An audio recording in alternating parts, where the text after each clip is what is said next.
Nanda Vata Vata ki City Veni Raturala and a radio Bulan Dua Vata, San Francisco. Me Kochi Kenda Vatabai.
Ja seremandani koa Italia na lua taura na ibola pangandina sa pasirawa. Ia pinakapagalebu na sema tiko mai and radio mbulan dua bata and nonda itiko ni bengaraving San Francisco and singalebu ndai kauti kenda pata tiko mai na bonga ni sere so na ibagatangi ke na itukutuku le levu na itukutuku talengani ve kan so eado na mwani mada onda singai bonanda kuya ninda ve bogam bulata kitiko en nongu bata en singalebu ndai na ngau na viti sa kesi vitongon tinikan dua na ono na miniti sivi na tinikan dua na ono na miniti sivi na ba na ono na miniti ke Santa Rosa ni bula bina kana kanda ni sema tiko mai ke mini na tiko na bono ni lakadaka na be bola ni lakadaka ke mini na be tosa ki tiko ngau ni sala bina ka boga lebu na itabi sangarabi roti ko bina ka boga lebu sala ko na ngone ki buli ali tiko butele na buli na dua na madha obo nda boga bina ka tiko kina ni raonga onga tiko na gasini buli nimbula benaka na gas nibuli nimbula benaka na itumbu na bulioti koni ana badi osota tongo sanga itosa da kenga na kau ni non ravengen rabu na ngone buli di sale bo bola katiko ni oti sai udi tiko ni madha na madhango kada boga mureti ko makina na super deans na Vodafone super deans veira na dorwo ke na Whitbix ralube veira na ngone lewa ena be kornibuli sa madalango era satiko ena final wana numa dero na final na timiro rua menesa swara mendu ena sa suba sena sa mena deba ndu ena sa swara ya rasa mai luturoro na kornibuli mai na moira na ratu na bula ke na Dubu College rasa na final en Singapore roengo na timi mai no kubuto na timi ni bule ni tu Queen Victoria School na chambeni ni Vodafone Deans pata ke na timi ni na sinu goen do na timi kaukaua na timi ni na sinu ka kwasar ni baka wala tak ia ni rasala ya zoba na final asambo wandina dina takatoka ni do na ibuka tangin ngin debi na kaningito era sa rawan ni buka rita kana luben the weekend tapi naka buka lebu na bito kani naka buka lebu na buka mamuri tumai na itumbu na bulioti na piwe kani era nga rasema na be koroni buli era sa buka muriet ko mai nila kolango naka buka lebu na lako sarati ko mena sa sabara na bida na madawa mai sangai na bata ni final na ido biruo ningito na Vodafone Deans bata ke na ralube na Whitbix ralube dasa nangai saraba na Singapore rowaingo vinaka bogale na kene tuku edo tiko maingo na biasa wura sar talitu ngandua baleta ni semati en Fiji Rugby Football Union na nona sot na ngone na kene karua ni sa lebu saranga na turanga kena maramai wili lebu era satu go mai bonuatani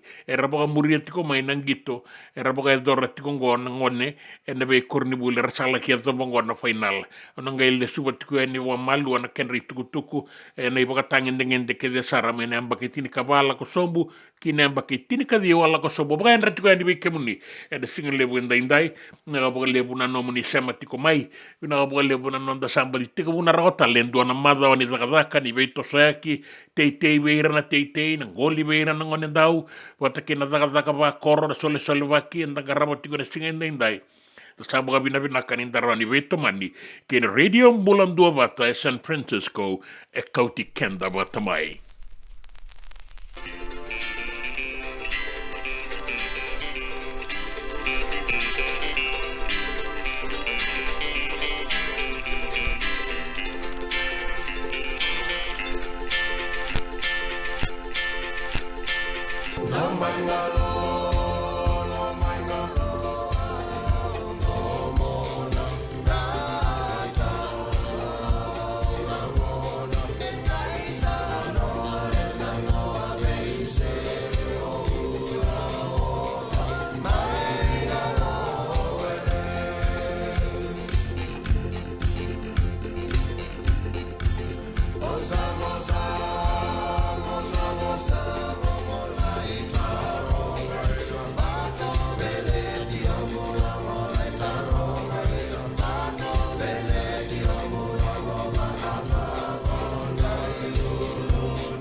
Isa leo mangandali.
Sengan ni karaw-rawan na daka-daka kekiba.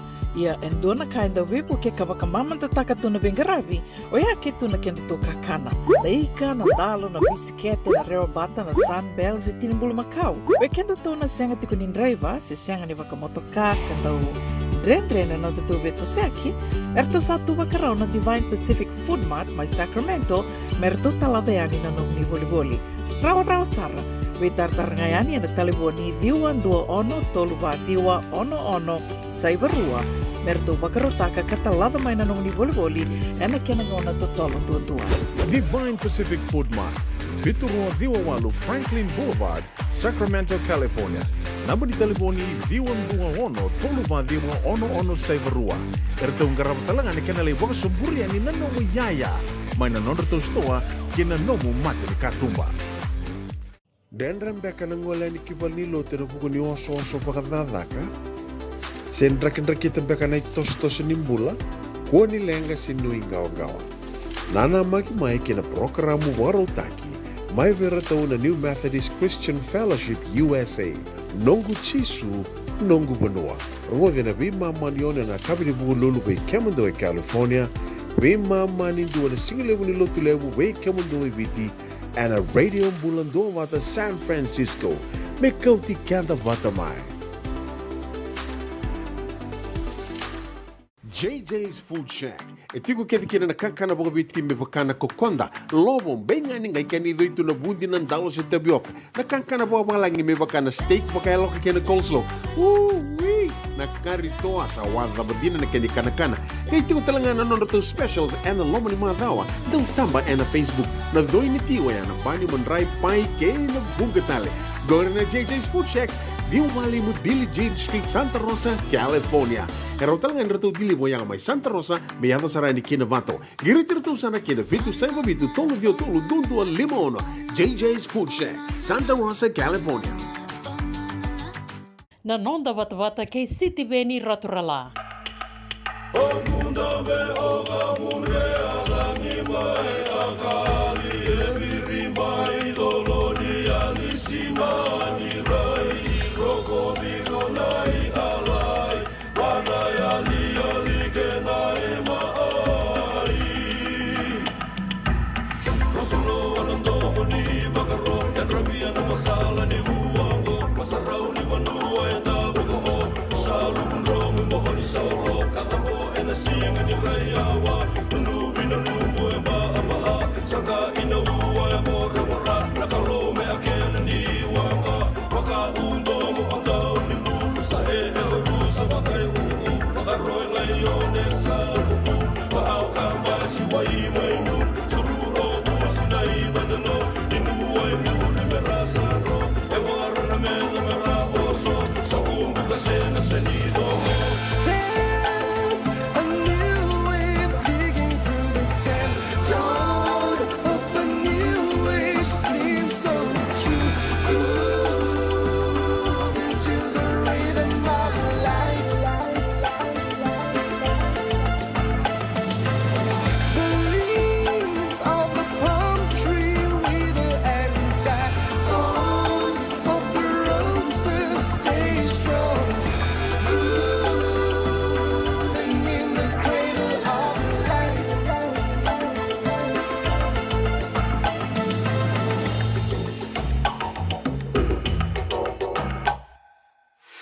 new way of digging through the sand.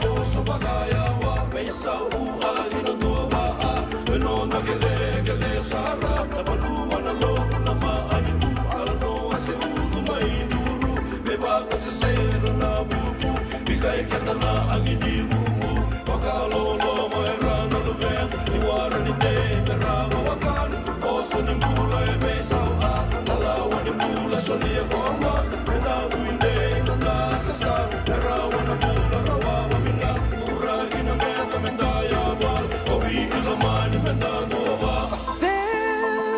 a new way of digging through the sand. Dawn of a new age seems so true. Groove into the rhythm of life. The leaves of the palm tree wither and die. Thorns of the roses stay strong. Grooving in the cradle of life. There's a new way of digging through the sand. Dawn of a new age seems so true. Groove into the rhythm of life. The leaves of the palm tree wither and die. Thorns of the roses stay strong. Grooving in the cradle of life.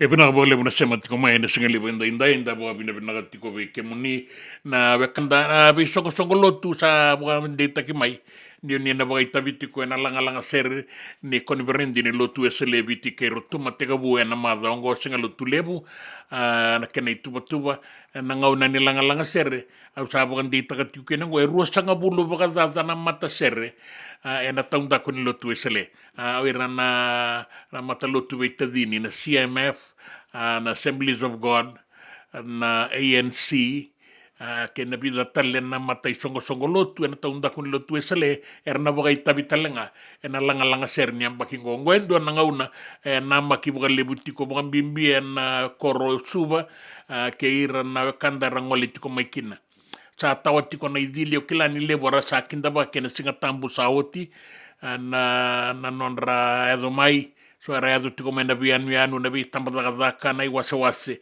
na taundaku ke suba mai na moirani non da bono mai na boli ku da kaunra me bo maduata ke na vianu mai na atulau mai viti kandabu era ado mai karsa tiko ngona non da mata ke na koni virendin lo tu esele viti ke rutuma oso sarti ko korturanga lebuti ko no soso en madongo anda boga bina kare siti ko ngango na itumbu ke ira na bulioti era toko na non ratimi sanga mai boga dori na final ande singa boga roi seranga sana gai madala ke o kwe sana kauta na idobi ni under 18 super deans en bukon na do robo bata ke ira na ngonele on with big ralube to sanu inuiti ko na ngonele o mai sawani na ruku ni benta kuwa en na mataining o na merato sanu mai to kita kina na with big ralube mai nandawa samu secondary school chan benitiko en wasawasengo ya dan ngai warong tiko na vedangia kini tuba ni bengarabingo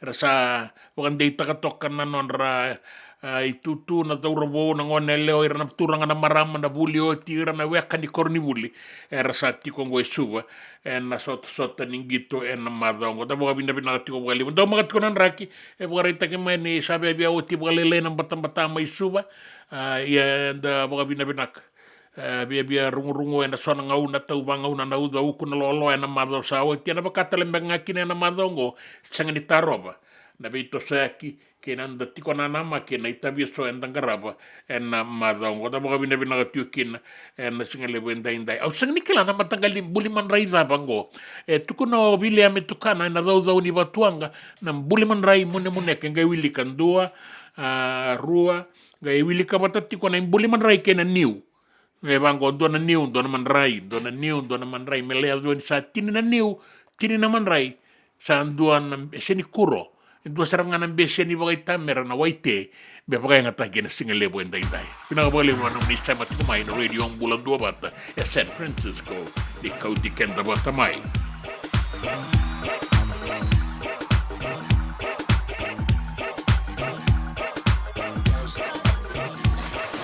Southside.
Kia back in doon nungu life insurance policy? Laga kira ni turtana katil kabitu ni okostita na 2022 o sangir ta kasarabiri ni tauna. Kabi nga ya kila maga tinga ya sala ko mana check. Sengat tali ni biara, sengat sarangan ni biara paling lain. In time sarangan mai. So dan kali warga tera tunda warga. Kuwer tunggu. Kau sara lo buat bengo kamu binasa. Iyo, o ya sarangan buna, rau sara, sa tiko na pepa se senga. Bula binaka se tobi mate. Kambani duan nga kana soma mena claim na lom ni rosa nga bulu kavana ua keada na lenga nisa ya mbaki roa tina policy. Text mai kina wasa eva walu van dua tolu walu lima ena kena i tuku matai lalai. Oya na wasa eva walu van dua tolu walu lima. Doyan Robina kana maraman na ita. Do samba di ba kusa iwe. Yandra na ita. Kita sili katalaw mande na Orange Lounge. Maleka. Gwarsan ba di kata-kata pinakasartunga toboy simpang bakau. Gay way dala tu kinambata. Koe serengan gori. Sono ngono santa binakat serengan na kenta kakana. Di na to zoko. Kaya kita sana berata ini bagai singelebu. Kita sana gali bagai kabin ngaya ni kena. Na Orange Lounge, katalaw buong singelebu sa bukay kabi, e baraw tayo ito buong manggosang gayon totokan na buno ni kana. May namenda to identity, kanay buong singelebu sa bukay kabi, may baka na buong sekera, na sui, ikatabuteke, roro buong lolo, kay na vida tale. Giraraw mo kila na menu ni singoya, na Orange Lounge, tolo-tolong dua, Orange Street, Santa Rosa. And dua tala na tamang ni Bingarabi ni Divine Group of Companies. Dola man na walang kaloka na mataka, kina walang kaloka anambongi moniti kina singatambo na Orange Lounge. Tolo-tolong dua, Orange Street, Santa Rosa. Dendram beka nang wala ni kibal nilo tero puko ni oso pakadadaka. Sen drakin-drakin beka na tos nimbula, kuha ni lenga sinui gawa-gawa. Nana magi-mai kina programo waro taki. Mai vera tau na New Methodist Christian Fellowship USA. Nongu chisu, nongu banua. Rode na bima manione na kabini buku lulu bei Kemando e California. Bima mani dua na singilewu ni lotu lewu bei Kemando e Viti. And a radio bulan dua wata San Francisco. Me kauti kanta wata mai.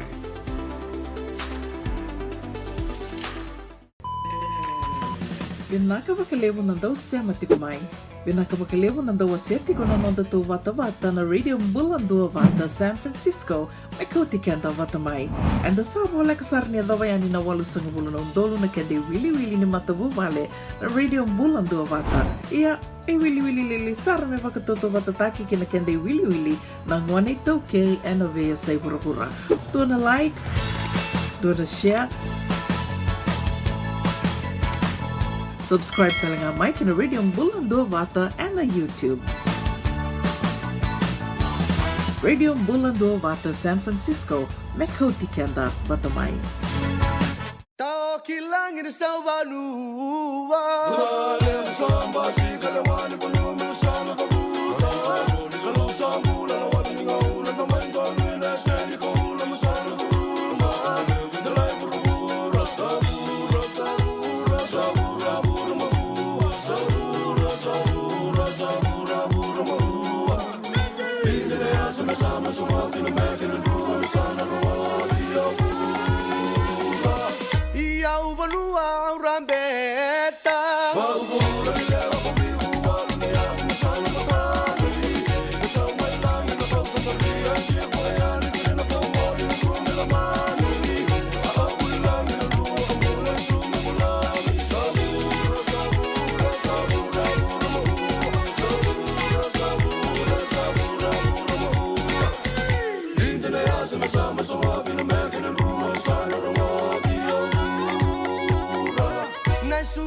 Que usando muda.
ni meke mesa suka Yabuni dua ko ama ua sebuni mano waka tambera Ni basi wika mbasi ni manu wa ubana se utana ua na bulu kuro Sabura, sabura, sabura, bura ma ua Sabura, sabura, sabura, bura ma ua Lindi ne ase me same somoti na meke ni rua ni sana romodi ya ura Isuka ni meke usando muda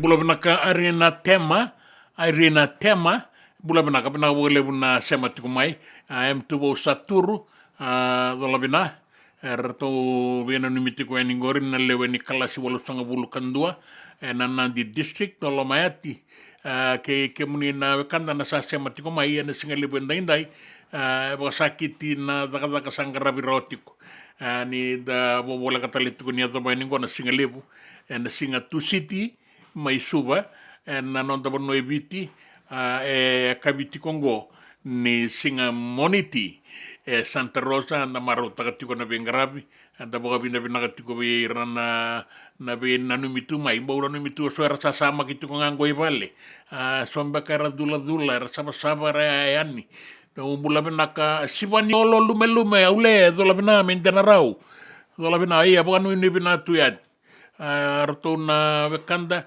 na daula ko tiko mai waga ndo na tukutuku na ngai rongo dia na tini karu ambaleta na ibarau ni no muni ngarabi na wekanda ni sa tiko ngo mai Australia na buku ni takataka bagambimbi na Pacific Australia Labour Mobility Scheme sana bia rai di sara tiko bagamatuang na be kambalet ke muni ya na ka bale bulabeti bale suba bagayan ratiko yani ngo waga New South Wales mai Australia pina ka lebu na bengarabi ili kayangalo wana ni pina ka tiko mau ili kayangalo venga na ponua enda sema tiko e kina ta boga pina be roto na ilawa ne sekope ngalo e wai mai viro mai obalau pisalo me bunisa bula pina kana kai o tuna tiko na turanga ngo pisalo me o ia una turanga ni mata wai lebu mai na lawa mai ra arna yandra kai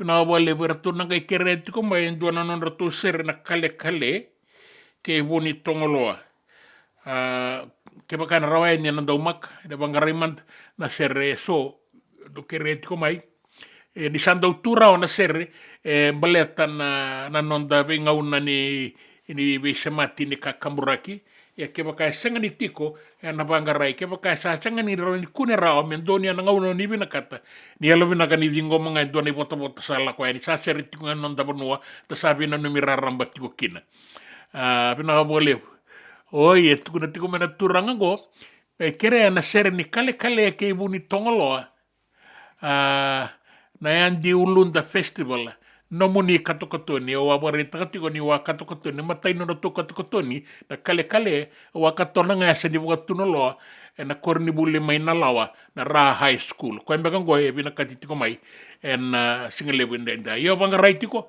ta bukan ni bina katiko ni mai banua kandina na hat home raki mai ra era to sematiko mai kino asi o tui o junior o tamai mbala o chone batake bill bina ka lebu no seni loli ya bula gora rosa bukan bula tiko mengo ke fane ka bukan nui tuyan ni na bengarabi na singani kuwa bina ka lebu menga indua na serre do bota yani kine bina ka tiko mengo na serre makawa ya ke baka la ko yani na kale ke buni tongolo ko baka kere tiko mengo sana na mudo bota batani ilayem timate ni bula benak keremen dua na serre ngai botai bero to na bubale nei maboa na maka nandi o karalai ni masilina Cindy ke lo sebati.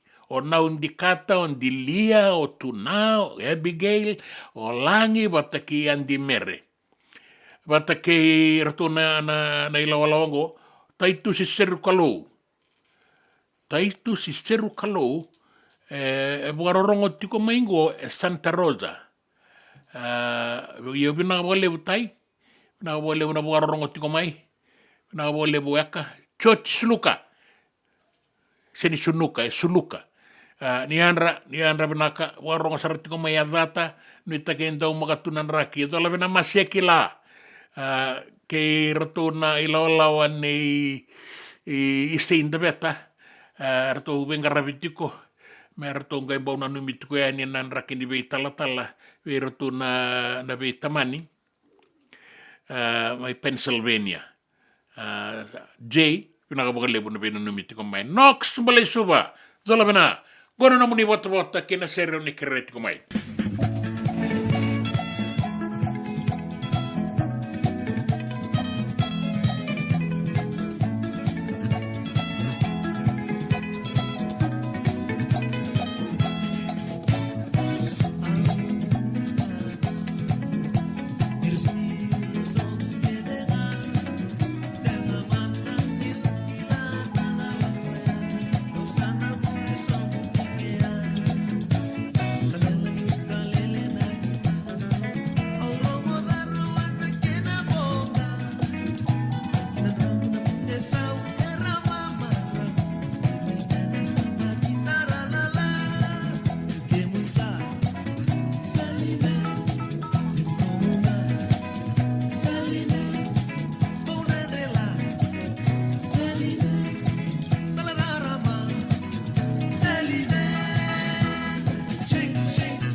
JJ's Food Shack E tiku kete kina na kakana boka biti me bakana kokonda. Lobo benga ni ngai kani do itu na bundi na dalo se tabioka. Na kakana boka langi me bakana steak baka loka kena coleslaw. Wee! Na karitoa sa wadha badina na kani kana. Kay tiku talanga na to specials and the lomani madawa. Dau tamba na Facebook. Na doi ni tiwa ya na bani mandrai pai ke na bungatale. Go na JJ's Food Shack. Viu Valley mo Billie Jean Street, Santa Rosa, California. Pero talagang rito dili mo yang may Santa Rosa, may yato saray ni Kinavato. Girit-rito sana Kinavitu, Saiba Vitu, Tolo Dio Tolo, Dundo, Limono. JJ's Food Shack, Santa Rosa, California. Me volia back in doon ng life insurance policy? Nakakil na ito tayo, katil kabito ni Agostita na 2022. O sagir ta kasarabiri ni tauna. Kami nga ya, kinamaga siya nga ya, sala ko man check. Sengat tali ni pera, sengat sarangan ni pera palinlay. In time sarangan may. So ang kaliwara ka talaga tuntawara ko. Kuwertong ko. O sara ko dengo pamilaksa. Iyo, o yasar nga na buna, raw sara, sa tiko na pepa se senga. Bulo binaka se tobi mate. Kambani duan nga kana soma may na claim na lom ni rosa nga bulu kavana ua keada na lenga nisa ya mbaki rowo tina policy. Text mai kina wasa eva walu van dua tolu walu lima ena kena ituku matai lalai. Oya na wasa eva walu van dua tolu walu lima. Doyan Rubina ka naman raman na ita. Do samba di ba kusa iwe? Yandra na ita. Kita sili katalaw mande na Orange Lounge. Maleka. Gurasan ba di kata-kata pinakasartunga toboy simpang bakau. Gay way dala tu kinambat. Ko yang serengan kori. Sono ngono santa pinakat serengan na kenta kakana. Di na to zoko. Kaya kita sana berata ini bagai singlebu. Kita sana gali bagai kabin ngaya ni kena. Na Orange Lounge, katalaw baga singalebu sa bugay kabi, e baraw tayo ito baga manggosang gay totokan na buno ni kana. May namenta to ito niti, kanay baga singalebu sa bugay kabi, may baka na baga sa kera, na sui, ikatabu teke, roro baga lolo, kay na vida tale. Giraraw mo kila na menu ni singoya, na Orange Lounge, Tolo-Tolong 2, Orange Street, Santa Rosa. And dua tala na tamang ni Garabi ni Divine Group of Companies. Dola man na wala kaloka na mataka, kina wala kaloka anambongi moniti kina singatambo na Orange Lounge. Tolo-Tolong 2, Orange Street, Santa Rosa. Binaka bakalevo ng daw siya matikumay. Binaka bakalevo ng daw aseti ko nanon dato vata-vata na Radio Bulandua Vata San Francisco may kautikan daw vatamay. And the sabo wala kasar niya daw yan ni nawalo sa ngabulo ng dolo na kende wili-wili ni matabu vale na Radio Bulandua Vata. Iya, wili-wili sar may vakatoto vatataki kina kende wili-wili na ngwanay toke and avea say pura-pura. Do na like, do na share, subscribe talaga Mike na Radio Bulandua Vata and na YouTube. Radio Bulandua Vata San Francisco, Mekoti Kenda Batamay.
Ia bana vole buna sema tiko mai, rato kere tiko mai ngoendo na matai lao me rato umbau dingomi toka na singa lebuni kwa ndaumak.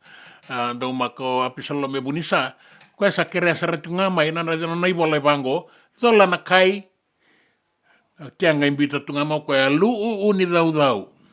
Ana serne samunda kuitonga bata kirato na kalakalega ibuni ongoloa, wa katona mai, na ra high school mai na lawa, sa vida toka ngona embaki.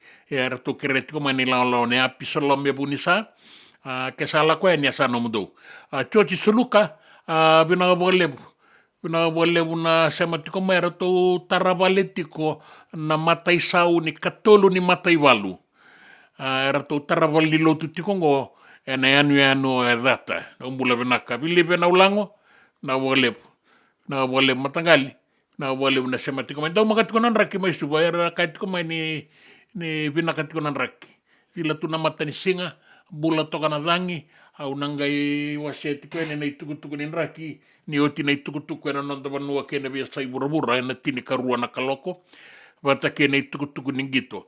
Ni rato kere tiko mai waga, e dua na itukutuku e wakarongo itiko ene moani madhawa, baleta na non maiali e dua na marama, lakotale tikunga ne atiko buli mai Australia na daka ko ni sango lewa tiko ngori so ko ni tiko kina mai Australia so mai New Zealand ka bukarita tiko mai ni sama ilanga na maramango kandarao Ia sana tika umbe ka ndo na kena be bangangai me matata kina na be ka baleta na ndo me sau mitaro kina na matani tu Australia na matani tu talanga viti na tambara ni be bakataki baleta ni ndo me tiko kina na kauai na buku ni no na turanga kina marama rasa tiko ngo me bakataki ratu na tiko ngori mai waga waga mai New South Wales mai Australia no mani vota na singa lepo inda na ngai rongo tuku na tini karua se Santa Rosa na lima na kaloko na kabi inda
na italano ni boga bondo suka na wanga na rona do na wanga borolo ndamu toka na matina dak randa mai bondo kina na ilawa bondo stima suba na bondo stima ira randa bondo tuiliu sembera kene ni boga somburi na yaya na kako na kene yaya satu ni kua randa ula ko na mata ilawa so ratunga na bisanga tai suba mera laki boga bondo yaya na wanga se boka sombu ya ke baka sumo mai wango na wanga mai bonu tani ando na tungona kina na bondo stima bondo eni suba na rona na wanga di boka bondo suka ranga ingole ba ya ibu ni TV mai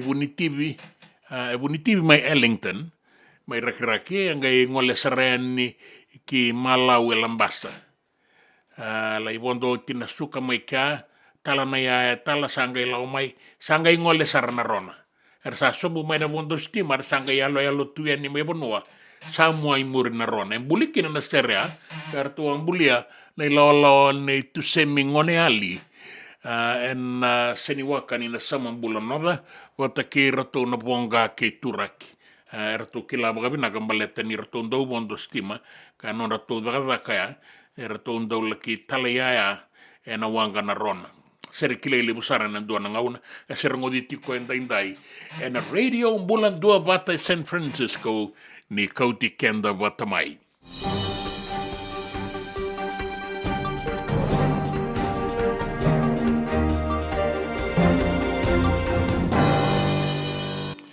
Nai tukutuku mai na non da banua. Bagarita ki mai ni sanga soti ni binaka na tukutuku ni non laki dagadaka so ki o Australia baleta ni sa kunekina na be bukan duindui tak. Kay na sanga ni ngarau ni saraboga binaka. Na dagadaka laki ngaraba balabu ni ngauna ni dagadaka kay na ken risau. Goya tiko mai na itukutuku goya na ngauna sa mai alikin na indua na marama o Christine Lewailangi. Ngole ni ebiti marama itau kei ka tukutuku tiko maingo o tukana. Ka bagarita ka tiko mai ni o Christine indua na dagadaka indua na ndau gengarabi ka lako ni ebiti and Pacific Australia Labour Mobility, kaya dana tingwa na PAM.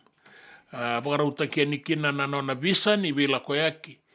Ya sala kimbasi kamaikina na bagan dindike kay na kunru ni lebu sarna be bagan duinduita ke ado tiko beira randa ula koya ni merla kita karesiti kongo mai Australia. Duindui bagan mata na roka ni kuliniango e bakaya kau tikenda le sotale kinandua na ngauna kandana no manin sawo ti sango ile rabi na ia basi kataliti kongo na be bukan duindui taki bukan mata sengani ngarau ni bukan binaka na bonua ni dagadaka ka lebu na kunru embasi katiko maikina sa bukan rita katiko kina na turango na tukai Christine ni dondonu buana mata nitu mendike bukan binaka na ibu garau ni dagadaka erla kisota kai tiko mai kia sabina kana lako i Australia sabina kana laki dagadaka ia sona ka ibu ga duritiko mai kia sanga sotimba ni matata boga binaka saretiko weekend lako na ngone leongo Christine ngole Australia na numatiko melako me bakanga na ina ker lako tio kina na kenabo me bukena nona mata bu vale ka watoro dakata kana nona mbula ya na ibu garau ni dakata kangale sota baika e pe idalati ken ve kaya na numi indondono me ado tiko mai kaya na nona maroro italenga na tamata dakata sebe Italia na bono era lako e nikina sa mani laitau iko ya na mati ni mona sa bogabuna na nona lenka na maramango ka lebu sarana ke nabe talanoa e adu tiko e nangaunango e na matani tu e rua o viti bata ke i Australia baleta na dagadaka mai kia e kaya na tambana ni dagadaka i viti na ke na ministry ni rato sabanganga tiko na kisingo ka rato na banganga tiko me adu bani kune sarra boka binaka tapi kake de daura kitiko mai ka kunruwa kitiko mai baleta na ibu garau ni dagadaka mai Australia erla kisota ka tiko yani na wekanda rangole ani na be anu na Pasifika wiliki no viti membaleta na ibu garau ni dagadaka mai ka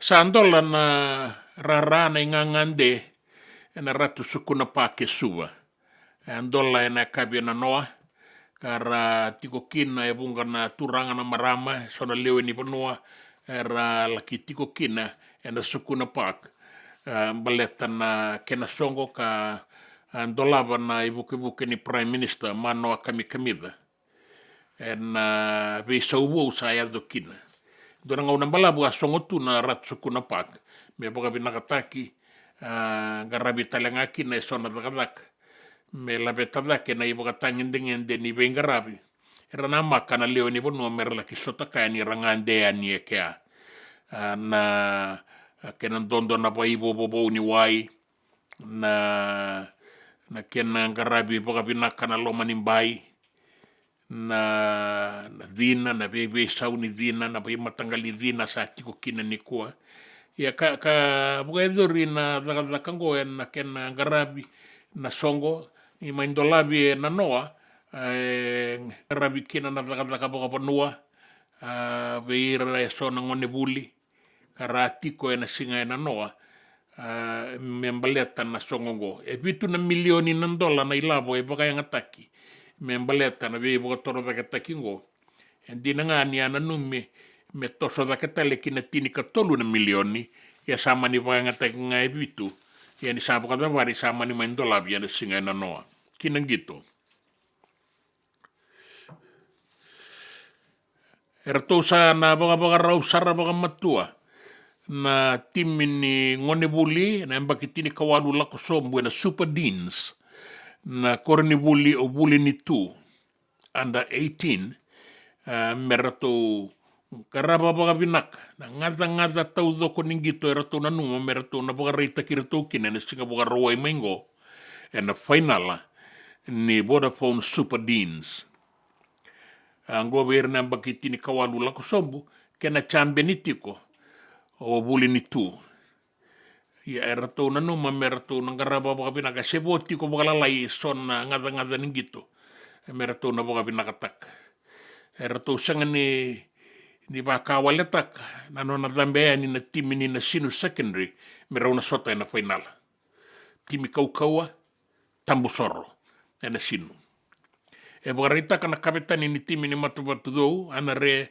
tamba kaudoro ni nonato ama inganga abi ratu na bula na mado saoti rapaka reita katiko na kaukaua ni nonato sasanga ke na nonato via maroroya na ibuka rauningito asenga kina na peimbase na peibala me rawan ni labeti tiko nga na ibuka tangin ngin debina kaningito rato sa maroroya toka mai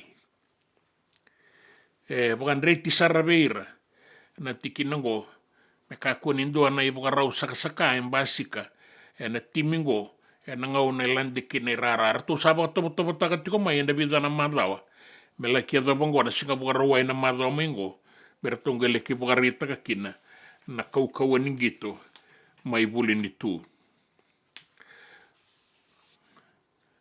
na final na buka edori na HFC Bank Stadium suba na sota taleso ni final en bakitini kapala ko sombu ratu kandabulebu era una sota ke na Mahatma Gandhi Memorial High School Marist Brothers High School era una sota ke na Super Grammar en bakitini kalima la ko sombu Lelin Memorial mendabulebu era una sota ke Super Grammar en bakitini kaono la ko sombu na bakitini kabitu lako sombu era una bengen rabukin na timin ratu kandabulebu ke na Marist Brothers bakaki na Marist Brothers mera una sota ke na Lamy High School kanang gito talenga wata ke QBS en bakitini kadiwa lako sombu QBS wata ke na Lamy High School ya na sota ni Whitbix Ralube New Sawa era una sota ke na Singatoka Methodist College en bakitini kaono la sombu na Tambua High School era una sota ke andi da kombau na under 18 final kona final bakavia uni asama ilutu na korni buli mendawa samu karato atau komai na imatai nido via na wasawasago Ia, na mga iduri kaya ng gito, na HFC Bank Stadium, na Koroturanga Suba. Kinabiya sa ibura-bura raw sa amati, ruwa na iliw-liw ni matambatikan din na Hamas, may na West Bank, nandua na rabu-rabu ni Israeli, na Singapore White. Nandua na kambakor, wa sauri, pagkadora na matay balo yung madawa ni Israeli, may Jenin ka rau matekina na iliuliu ni batikandingor Hamas o Ahmad Abu Ara wata ke Rafael Dawasi. O raungo rau kilaitiko e na takataka ni non rapa matimanda e so na ilawalawa na tiu na Israeli en vita na marda o sawat i wilikina o Jonathan Dush veira na Hamas kasabakan data kimai ni sa ngai mate en kambakoro ni Israeli en mo ni mardawa warai takimai ni sa ngai toro taketi ko ngana veira rabui veira na ve matambatikandi kara tikoyani en budon ni choritani kasi tika buti ko mai en mardawa sawati kina ndraki non davanua kina vesa i viti vogarita ki mai ni deito nga na i vogaroni dangi kaukua sana kene karuani madawango na i vogaroni dangi kaukua membaleta na non davanua i viti sa vogarita ki mai kina ni nambula tiko na tokalau deba en veia tuenu na sano lau na sano lo mai viti ana deva ke da kaunrobe mai tabe uni ke na be bono bole kata ka na bakakin na be bono na deva ke mbua na atu ya sawa ke na be anu lalai wiliki no kandapu na be bono so me bakata ki na bua suwa ke no sori ke na sano nandronga na bua liku ki tailebu ke raki ka bukarita ki mai ni dua na uanin raki mamada i se koto sare ni bagayawa kina deba ni non tapanua o ko ka bunatiko na mbula ni rangi tokalau deba na non tabia tuanu me deba na bongile buenda indai na non tapanua mai viti na tau banga una nauda seu ana wasa na kauko ni rangi go na laki ado basartiko na 5 na nota 5 na nota en non da bem barabi kapakaki na ipono mamada sa numi ni sande toka ni na ibogaroni tangi kauko wango me tangai ngangaro nikina na boga tulolo ana lo malangi tau banga una nauda en be ipono bola kati singa toka ke na bua suba ke no sori korobo seru ana mo sina itasiri ke na dolo ke tailebu sanora na deba ke mbua na tokalau ke maduata ke na sano da kaunrobe. Nrake sembermai na sanga soti ni besau na dei koto na kena itu wakingo na dinan na tau banga una nauda na be bono bole kati na bua suba ke no sori ke na be bono sada buti tiko ya ningo ni solitiko kena na iwaroni rangi kaukaua na mbata na mbongi. Kori kemini na turanga kena marama na itukutuku ni nraki na itukutuku ni ngito itukutuku na nonda banua kena via sai burubura. Na nonda bata ke siti veni raturla.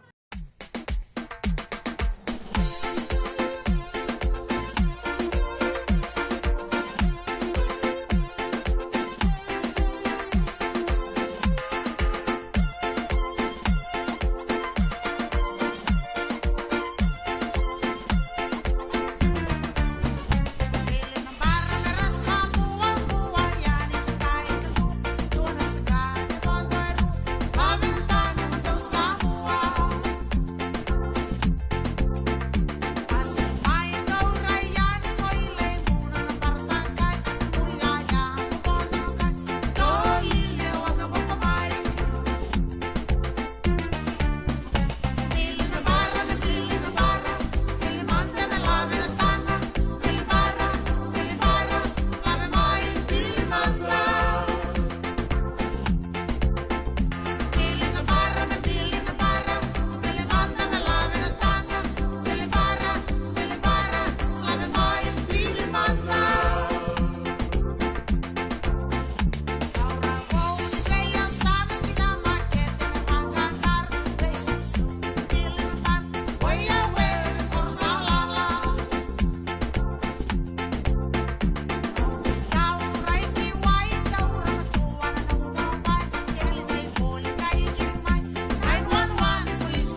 me voliam back in do nungu life insurance policy? Laka kira ni tutame katil kabitu ni okostita na 2022 o sangir takasarabiri ni tauna. Kabi ngaya kira maga ngaya salah ko mana check. Sangat tali ni pera, sangat sarangan ni pera paling lain. Ini time sarangan mai. So ang kali warga tera tunda warga. Kau tunggu. Kau saya lo dengo kamu bilang. Iyo, o yasar ngana buna, rau sarra, sa tiko na pepa se senga, bula binaka se tobi mate, kambani duan nga kana soma mena claim na lom ni rosa nga bulu kavana ua keada na lenga, nisa yambaki roa tina policy.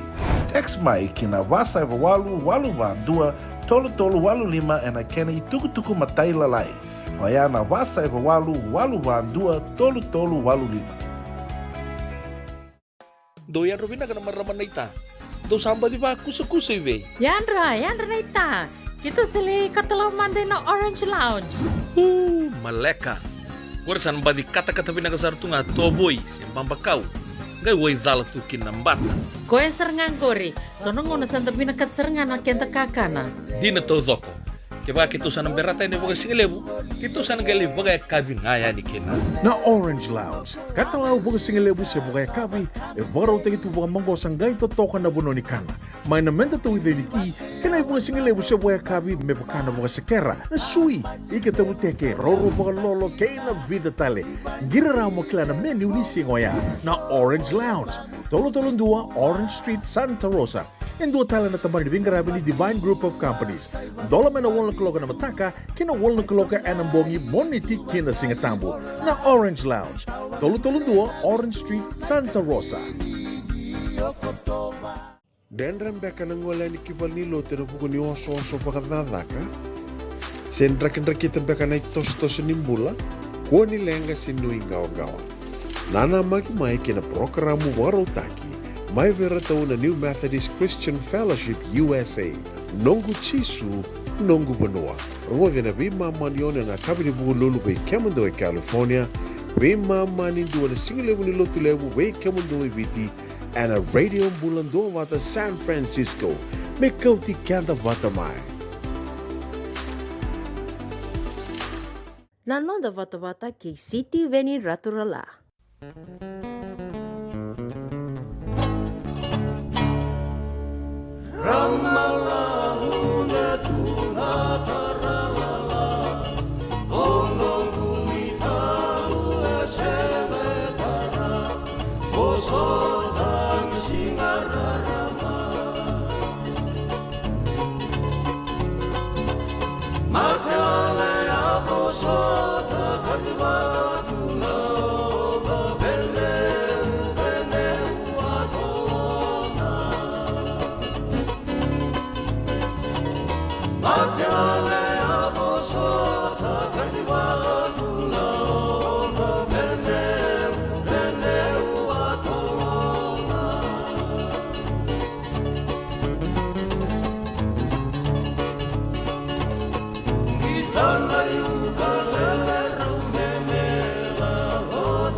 Ongo na rongo may bala ni Songo and a radio bulando vata San Francisco.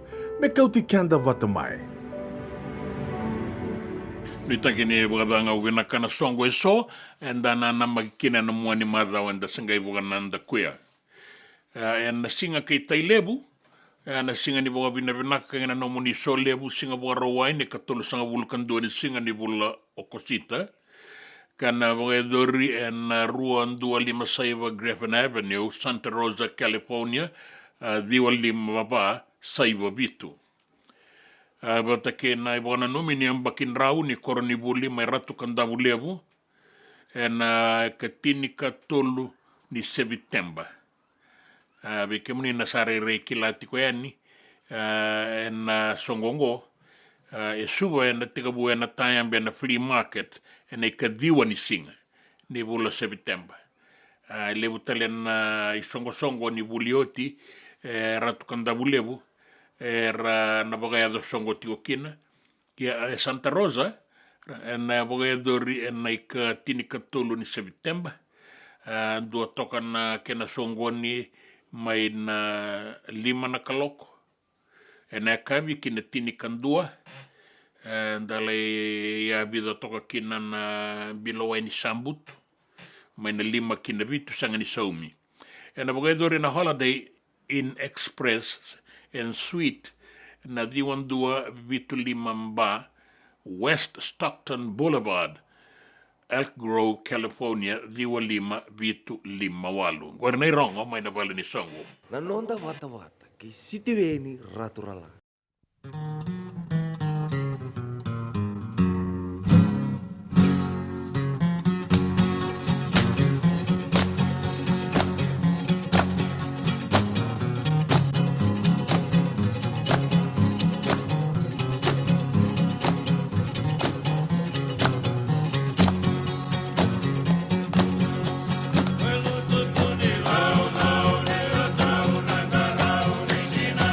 Samba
JJ's Food Shack. E tiku kena na kakana boka bitki me bakana kokonda. Lobo benga ni ngai kani doitu na bundi na ndalo se tapioca. Na kakana boka malangi me bakana steak boka eloka kena coleslaw. Wee! Na karitoa sa wadha badina na kani kanakana. Kay tiku talangana non to specials and lomo ni madawa. Dau tamba na Facebook. Na doi ni tiwa ya na bani mandrai pai kay na bugatale. Go na JJ's Food Shack. Viu Valley mo Billie Jean Street, Santa Rosa, California. Pero talagang rito dilibo yang may Santa Rosa, may ato sarani kinavato. Giritiro sana kina Vitu Saiba Vitu Tolo Vio Tolo Dundo Limono. JJ's Food Shack, Santa Rosa, California. Me voliam back and don't know life insurance policy? Nakakil ni Turtana katil kabitu ni akostita na 2022 o sangir takasarabiri ni tauna. Kami ngaya kena maga ngaya salah aku mana cek. Sangat tali ni biara, sangat sarangan ni biara paling lain. In time sarangan mai. So kan terli warga terli tunda warga. Kau tunggu. Kau saya lo bengo kamu bilang. Iyo, o yasar ngana buna, rau sarra, sa tiko na pepa se senga, bulo binaka se tobi mate. Kambani duan nga kana soma mena claim na lom ni rosa nga bulu kavana ua keada na lenga nisa ya mbaki roa tina policy. Text mai kina wasa eva walu va dua tolu walu lima ena kena ituku matai lalai. Hoya na wasa eva walu va dua tolu walu lima. Doyan Robina kana maraman na ita. Do samba di ba kusa iwe. Yandra na ita. Kita sili katalaw mande na Orange Lounge. Maleka. Gurasan ba di kata-kata pinakasartunga toboy simpang bakau. Gay way dala tu kinambat. Koe serengan gori. Sono ngono santa pinakat serengan na kenta kakana. Di na to zoko. Kaya kita sana berata ini bagai singlebu. Kita sana gali bagai kabi ngaya ni kena. Na Orange Lounge, katalau bagai singlebu se bagai kabi, baru tegi tu bagai manggo sanggai to toka na buno ni kana. Mai na menta tu identiti, kena bagai singlebu se bagai kabi me bakana bagai sekera. Na sui, ika tabu teke roro bagai lolo kena vida tale. Gira ramo klana menu ni singoya. Na Orange Lounge, tolo dua Orange Street, Santa Rosa. En dua tala na tamang dibingarabi ni Divine Group of Companies. Dola mena wala kaloka na mataka, kina wala kaloka anambongi moniti kina singatambo. Na Orange Lounge.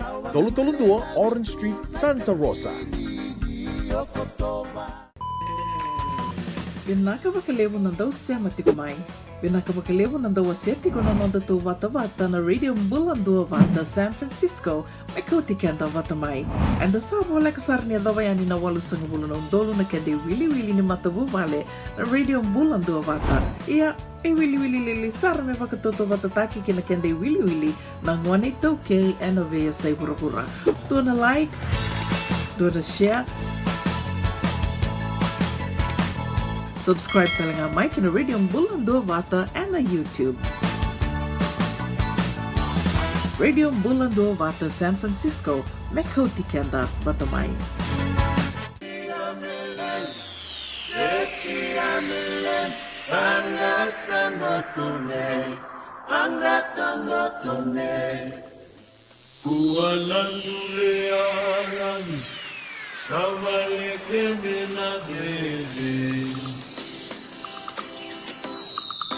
Sangombula.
buli vinakatiko madongo sota ningito ratiko talinga sona vekandara la umay baleta ng bosi ni koni verendi ni lotu eseleviti ke rotuma sa tiko na talatala na sebu sere darongo tiko na bagarau era tsangal lotu eselenga sabakabi au ni ndua na koni verendi go na be matalotu ba karistoto do ko era sana tiko kina era mai langa sere rangara batale na itabio so binakawali weke manin na istongo ni tumutumbo ng daw ni be susu wulioti na be korani wuli rasada la kia do mai ningo na bata ni finala ni Vodafone Super Deans bata ke na Whitbix Ralube kabi au nga ibang dita kaya ni samay lutu na champion ni Ralube na korani wuli may ndawasam tasaba ka binabinaka na non raitar tapos kami nabinagabir na konibuli rasa singani maniado basar may na final iya rasa baka maru tagikenda ka baka matalaw tagikenda na non ribuki-buki kaya natotokan ni non ranggito nabida na madaw sawati iya rasa na may final na Super Deans na bagitini kawalula ko sombo na konibuli na sino secondary wata ke nabuli ni turang orto na champion enda nangay raid enda nangay may saraba binang ngamin ta may saraba na non ramay sarasar ti turang akin na marama oso narara ipali sarasara nang bati ni rarara tu baka buli-bulitan na turang akin na marama randuy labeta tu na non ran roti ni kornibuli na bakakin na singa baka rawaingo na matalaw ni dala ko ani mendala reda na veito koni kay na nondala ki itiko menda wandina taka na sota ni rakabi na be kornibuli na nonda bonu bula binaka laveti mbale suba binaka boleb na sema tiko mai na numitiko me mbondo na sermer na numikin na buli nitu watake na sino secondary rauna kornibulingo rauna ngai bengen rabu na final na Singapore wai na sino secondary binaka bolebu mbale suba binaka bolebu na bena numitiko mai weir na kornibuli na non raonga chochi suluka binaka bolebu na beito koni ki na kornibuli mai matabatu do na kornibuli na buli ni turanga ke lebi bunim bola binaka bolebu Rambau botai taleti ko nga nikina na lewe ni koro sana hana may nanronga rto ni tau Kenya tule bata ke na abubale na wawa inosi mati suba ito labi na seki ito labi na wale bunjina may Adelaide South Australia binakabale na bingarabi binakabale na semati ko may nasingalebu inday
ni karaurawa na dhaka kekiva.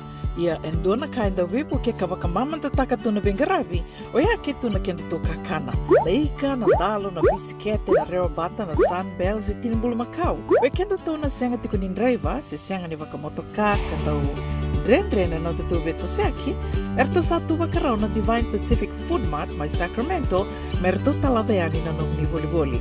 Rawa sara, we tartarngayani na taliboni diwa dua ono toluva diwa ono saivarua, merto vakarotaka katalada mai na nung ni voliboli, ena kenagona totolo tua.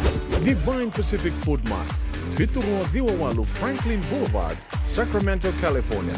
Namba di telefoni Diwan Dua Ono Toluva Diwa Ono Saivarua. Erto ngarap talangan ni kanalay waka suburian ni nanomu yaya. May nanonor to stoa kina nomu mati ni katumba. Dendram beka nang wala ni kibal ni lote na puko ni oso pakadadaka. Sen drakin-drakita beka na itos-tos nimbula. Kuha ni lenga sinuing gawa-gawa. Nana magi-mai kina programo warotaki. May veratao na New Methodist Christian Fellowship USA. Nongu Chisu, Nongu Banoa.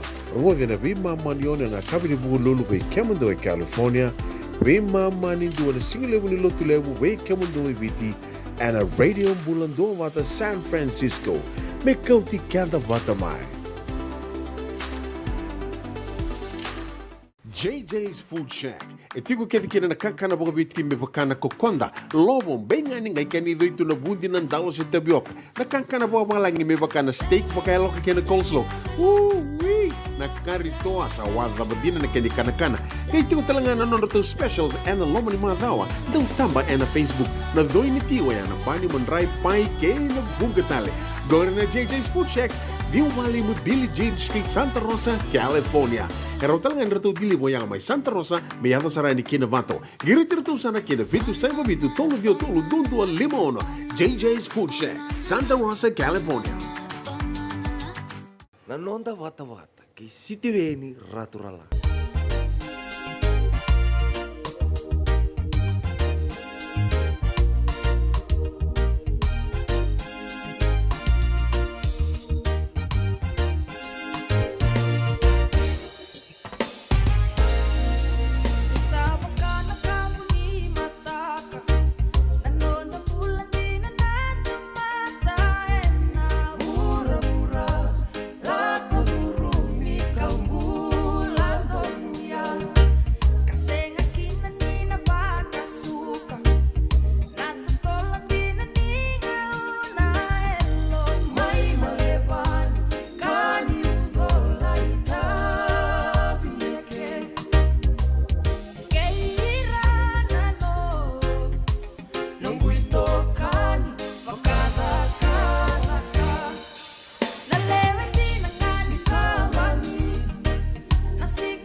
Wala tiko ni ndado bananga una nrongi tuku ena nonda banua. Kawa itagi wale wule busarat kuna bitalu na muani madawa. Membaleta na maramaka maya lingua na nambula kala ko ya niki Australia. En zagadak. En ituba na ken ngarabi na PAM. Na Pacific Australia Labour Movement. Ka laki adokina na lenga. Sangani wa matataki mai se mani lenga e na buku ni vei kaya lai sota kaya, se a satau i matenga, ga e ndono make koe, ia na vei kaya so e daura ki tiko, e ndusia e so na malu mo e tiko e na vei ndina tingo. Ka nondono me anrava na matanitu e viti, paka kina na matanitu mai Australia, baleta i rawagarurungi kina na dakadaka, e na i lau lakongo. O irna lakoeani ke irna tiko mai ka, era daga tiko e na ruku ni ndua na ve indina dinati ka nondono me anra vive na kina na ve kain baletira dana ngai ronga dana kene kuri e na tukutuku e na nonda vanua ke na ve sai burubura e na ndua na kaloko e na ngau na viti e na ono na kaloko na ngau na mai Santa Rosa ke San Francisco mbula vena ka agora noa seniloli na wanu inu vinaka na rei baga rauti umbengor na lai dagadak sa bium bek na lai dagadak yan ramongi be resto era laki bengarabi na kabingo be bonwe so ni dagadak era na lai dagadak kin gora ndona dorobongo ya tiko mai New Zealand sa soko tu ena ndona ngauna sa ngai laki tiko mai New Zealand sanga rongo da tingo ni sabo kambula saratiko mai Santa Rosa ko ngana bono enda tiko kinango ka sema tiko kina en radio mbulan do bata San Francisco e ka utikenda bata mai mbula vena ka waini se Edwards wa nui vena ka talitu ngani be kemuni na kanda era sa be solita ki tuku tiko ngani be na numi ni be ga longanga taki ena sota ena Singapore roi sambala bundina na non rasa sanga tiko na ngone buli rasota mai bagai wase sangale kia do basar tiko ngana madongo me sabo ga dorikina na final ena under 18 na ko yakanda unama ki bolebu bakitini kawalu la kosombu ena Vodafone Super Deans era una final kina na timini na senior secondary ke na Queen Victoria School na buli ni tu mai matabat do ya ena bakitini kawalu la kosombu era tiko talenga kina na be iwasa ningito be rana do robo bata ke rana ngonele wa ena wit big sralube ka rasa nui takatiko ni rana bagarita ka na ngito binaka ngito kaukaua talitak menta sarapa ena moni madango na numa talitunga ni Singapore rombuka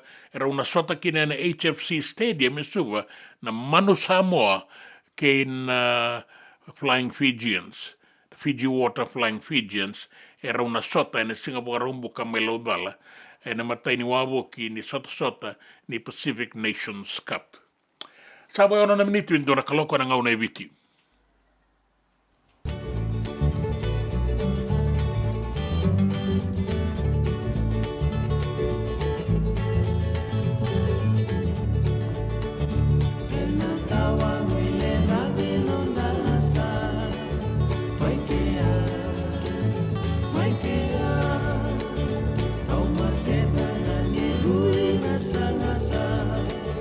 Ikea, Ikea.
Ala beti da mai na kondro baleta na dakadaka ni veivoka mbombula taki. Sabaka e kuneti kungo en nonra ngole ki bonuatani na wekanda e somer la ki dakadaka karla ki sotaka e kina e so na iboka rauni dakadaka sangani an rabi boka pinaka ado tiko na veivoka nduindui taki ke na veika e bunga tarana nonra mbula boka dakadaka e rabina kata me sabi saumanta na ibu karau ni dakadaka go beira na wekanda karangole tiko boka mimbi ki Australia na ngau na sa kadi boki maikina ni saya li enduan marama ka mai lenga na buku ni mate tau wikoe. Na rano Christine le wailangi, marama I tau kei, a daga tiko na ruku ni vea lati, na PAM, se na Pacific Australia Labour Mobility, na tiko na visa, ka sangaraba tau doko bagavinak, na vei kaingan revi imbaleta nona ilo lako, ka alako tu na baka nui nui, me baka kira kena kena bo. Ni narawa ni labi tila kena I baka tangin dengan ni bulan, ni rawa ka, ni ngumatua, ni rasala kita ki bonua tani. Ela urei tiko ni baka sanga suti ni da baka nui nui. Na vei maroroi ni vei matadaka mai Australia. Baka baka wale ni kina na bula, tiko talenga kina na vei baka ndui taki baka mata. Kei na I baka tangin dengan ni daka Soliveira. Kaya na tukai Christine ni isabakan dilo baka lebusar. Na I baka rau ni daka ngo. Kaya sala ki sota kaya tiko sona wekanda mai Australia. Ka nanuma me labeta dake mai na tiki na ngo me rau ni baka binakataki. Na I baka rau ni daka. O Christine yang ole ki Australia, ena nona baka nui ni na laki rawa takina. Na bula binaka. Me be buke talengaki na be rato nona matabu vale ya. Ela indono makana kena be imbasai. Boroborana daka. Be dalati na be wasaki ni be indinan ginati. Rasenga ni maroroi boka binaka. Ka laki adoba na nona tau mate. E tau koe na mate ni mona. Ka manilenga kina na bula tune ni ambakiti ko ngango rua nondoro rua sanga bulu kaba.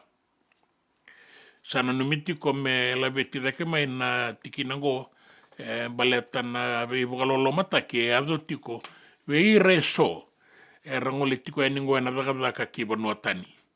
Kaya na minister ni daka viti na tambana ni vei bukadaka taki. Ni rato sa tika buna tiko na vei bangangai bataki rato na bagai lislisi mai Australia. Me bangangai kan dikevi na kunru tau doko ado tiko maingo membaleta na daka ki bonua tani. Sanga indolabi na noa na rara ke na ingangande na ratu sukuna pa ke na korturanga isuba. Andolabo na ibuke ni Prime Minister mano kamida ka wandei taki tiko maikina. Na kena sabi sa ubuka lebusara na irai ni ngangande ngo. Kena taka boka binaka na bata ni bebo marutaki na matangali dina dui roka wangai na mbongi na yaya ni lom ni bonua ni bengarabi ni taka kena bebo marutaki na wai watake na liba ka bakakina na ngada ni bengarabi ena ingangande ngo suba. Ya tika buena dona bengarabi boka bonua na songo ena noa ka laki indolaba na buke ni Prime Minister. Ka da butiki na ni daga ni bebo toro daga takingo ka mai songo tukina na ratu kuna pak ena ruana embaki. Da basarti ko na bitu na milioni ng dola na kena isau. Kinang gitu. Sanga tale ni boka bodo matawatu dou ena buli ni turanga. Dua na tiki ni nona boka rau. Membaleta na finala na Singapore roingo. Goa na sota ni Vodafone Super Deans. Ka ranang gitu kina na iwasawasa na bakiti ni kawalu lako sobu. Ka chambe ni tiko kina o matawatu dou en Queen Victoria School. Ya sa warita kita lengamai ni rato sa ngangarau ni sarabo binak. Kakunin doon na saka sendo na tikin na malewa na non rato na gito na Singapore roingo. Na sota kina na Sinu Secondary School na finala.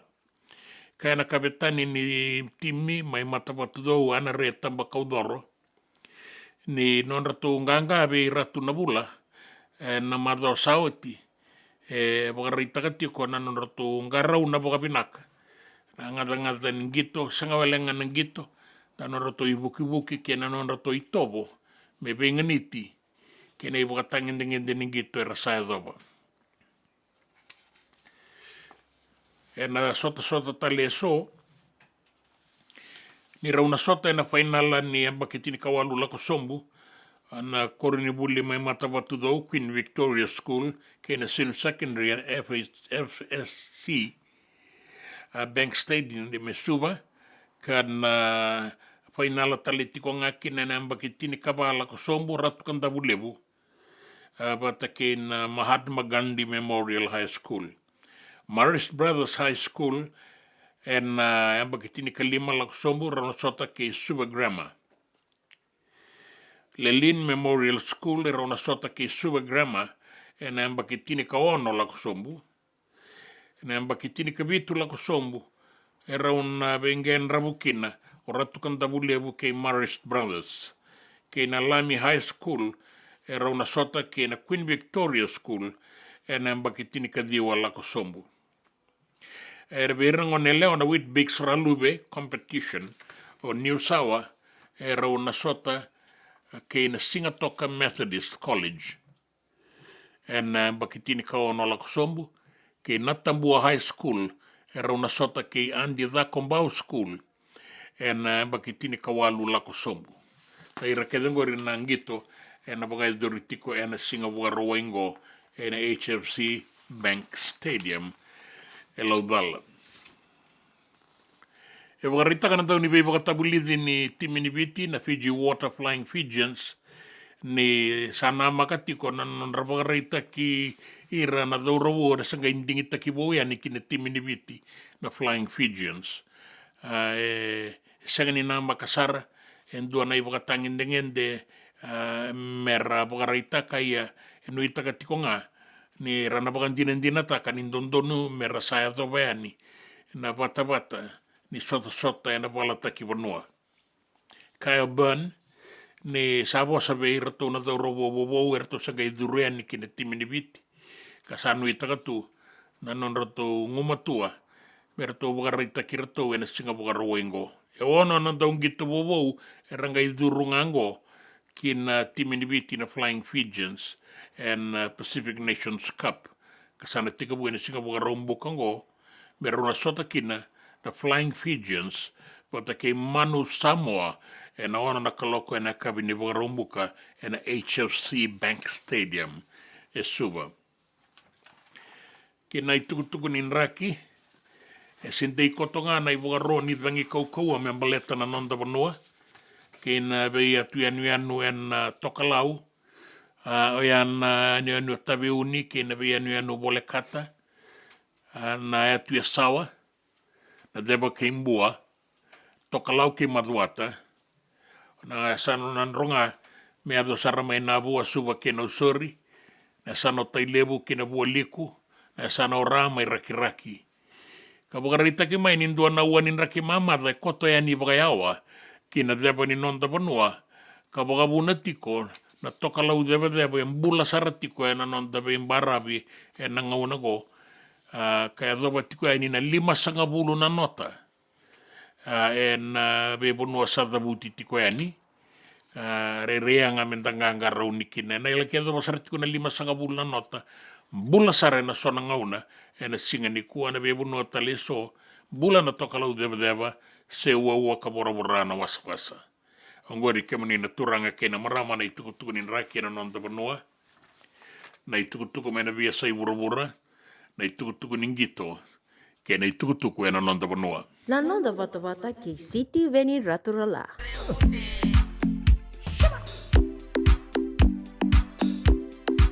This is how we handle the patient.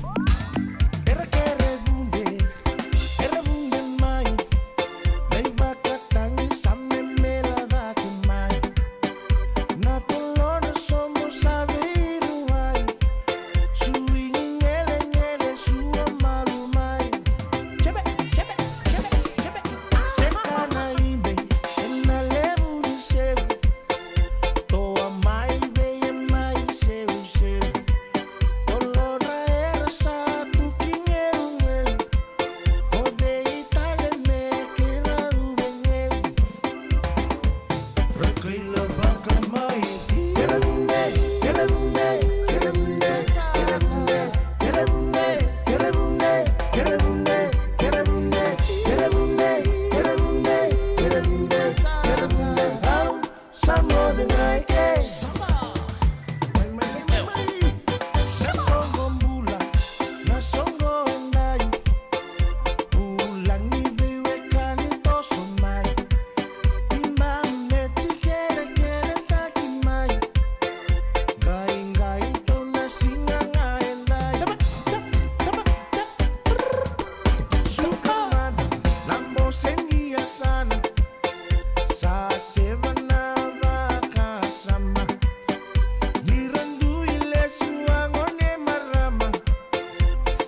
JJ's Food Shack.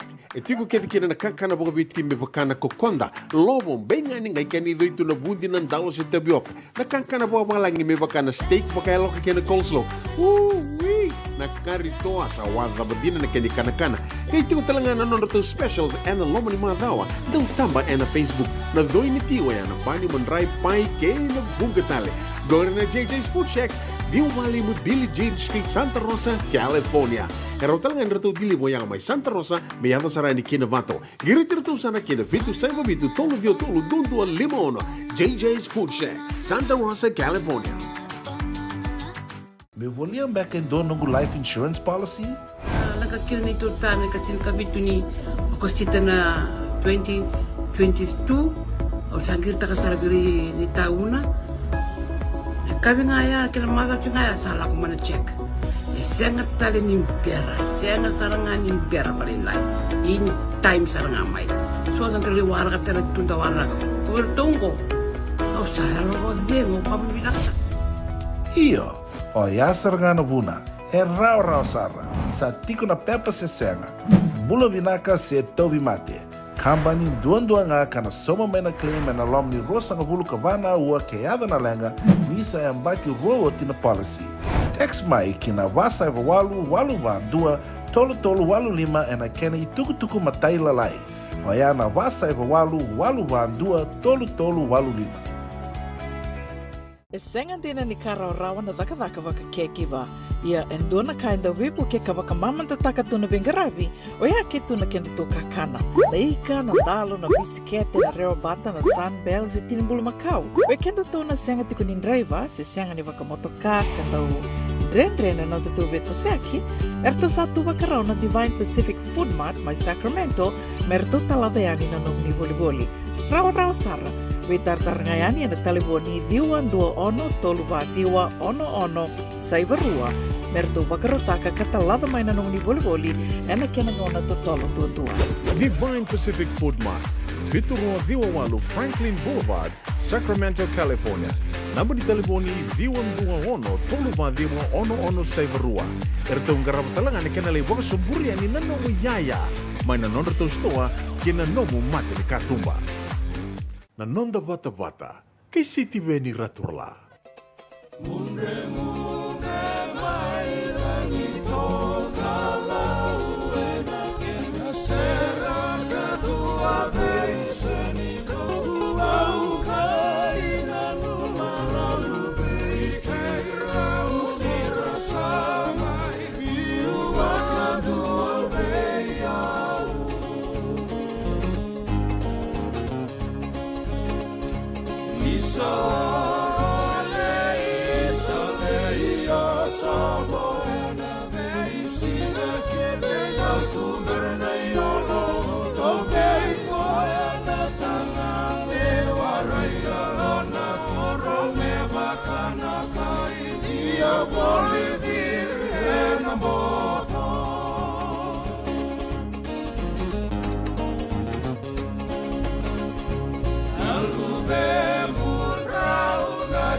Ongo na rongo may bala ni Songo and a radio mbulando vata San Francisco.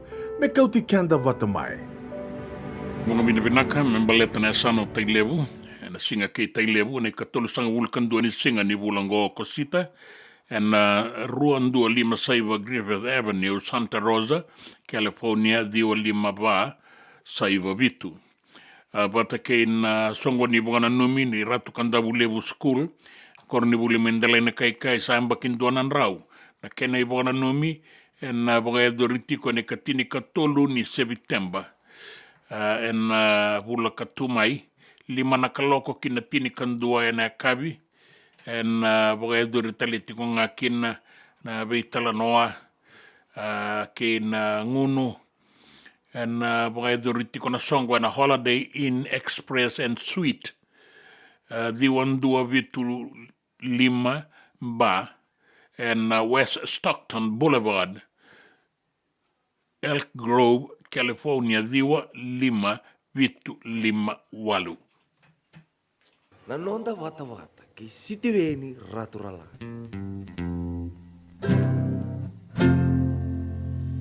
Niwo soti au tuongu wararama meu sereta toa mandayama sailo ya ongu sailo itue nonda bitirarama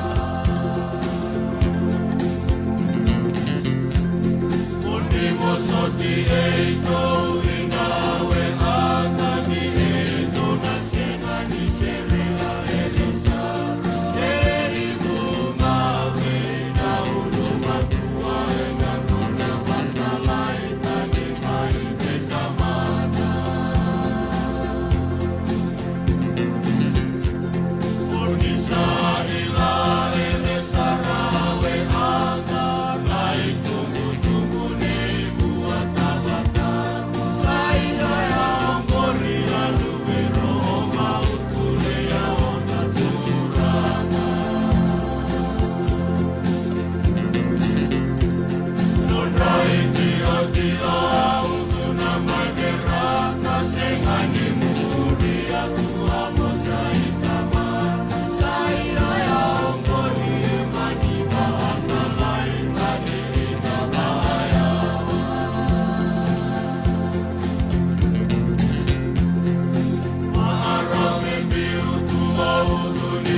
Sereani e ronga dana tuirara lebu ni tambazakazaka o na vosai, Natalia taka na singa lebu ni kua.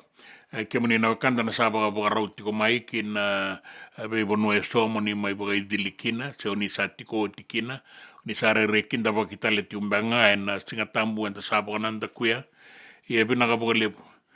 Na lepu. Tali taki na i rongo ni na vian dua batan ni na pi mata sere ni pi pali ni lotu. Me bakana CMF. Na Assemblies of God, mai Kalivari. Na ANC. Ke ira na pi mata lotu ba Karisto taleso. Na sibia tiko e rua sanga bulu bakadada. Na kenre wili na pi mata sere lele mungo. Era na paka itavi talenga na langa sere ni koni verendi ni lotu e selevi tike rutuma. E wakawe iau.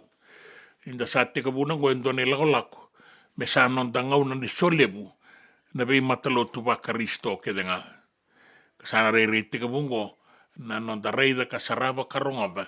Na non rabaka itavi na pi mata sere ni pi wali ni lotu. Lotu ba Karisto. E na taunda ko ni lotu e sele. Nda baka bina kina. Baka bina tiko na singa lebu endai. Kaina ki mai ni dau maka tiko na raki mai viti. Bebi rungu e na sona ngau na mbula toka ngana toka lau deba ni nanuma. Ni soli tiko na ibuka ni dangi kaukua sala kongo ni karua ni madawa. Na non daronga da tiko na ibuka ni dangi kaukua. Ambaleta na ua ni raki mamada. Koto baka yao sarea ni kina deba kei viti.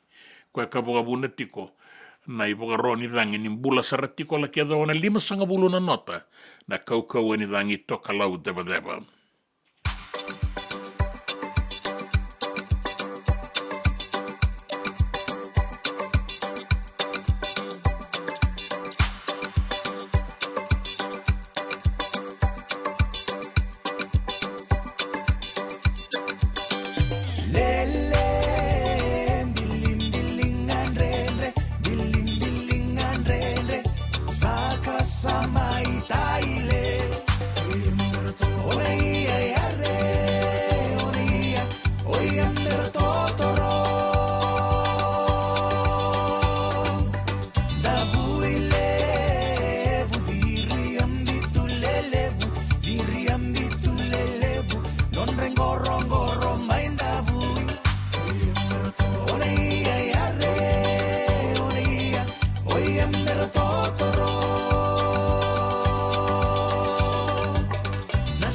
Todo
mera totoro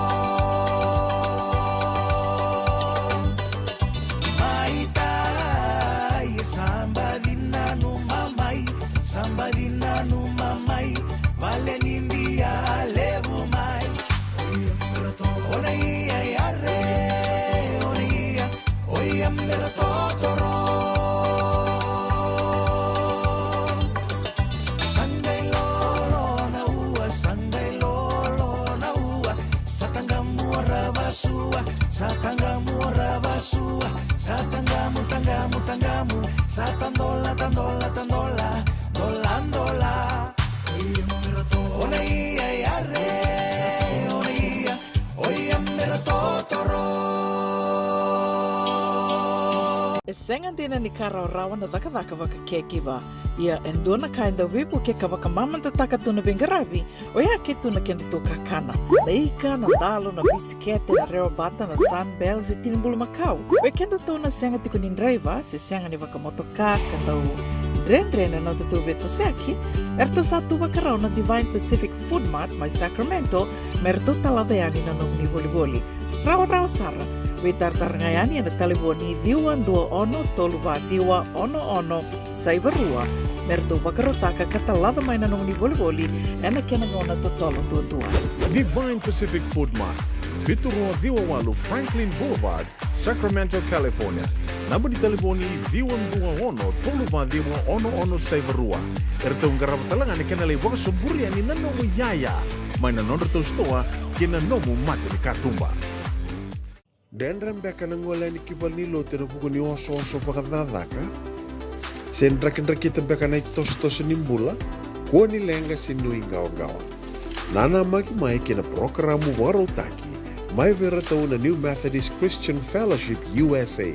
Nongu chisu, nongu banua. Rua vina vima manione na kabini buku lulu bei Kemando e California. Vima mani dua na singilevu ni lotu levu bei Kemando e viti. And a radio bulan wata San Francisco. Me kauti kanta wata mai. JJ's Food Shack. E tiku kena na kakana boka biti me bakana kokonda. Lobo benga ni ngai kani doitu na bundi nan dalo se tapioca. Na kakana boka malangi me bakana steak baka eloka kena coleslaw. Wee! Na karitoa sa wadha badina na kani kana. Kay tiku talanga na nono specials and the lomo ni madawa. Dau tamba na Facebook. Na doi ni tiwa ya na bani mandrai pai kay na bugatale. Gore na JJ's Food Shack. Viu Valley mo Billy James Street, Santa Rosa, California. Karo talangan rato dili mo yang may Santa Rosa, may yato sarani kinavato. Giritirto sana kinavitu sa mabitu tolo dio tolo dundu al limono. JJ's Food Shack, Santa Rosa, California.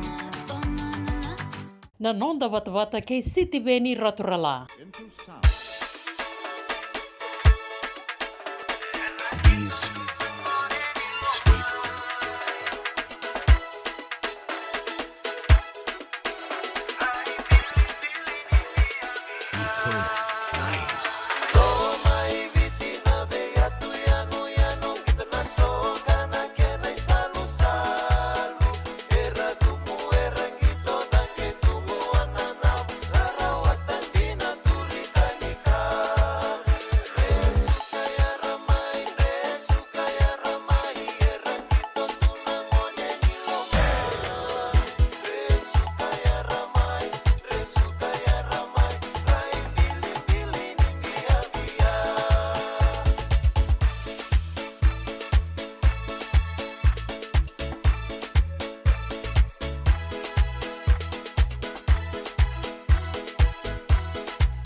ia back in do nungu life insurance policy?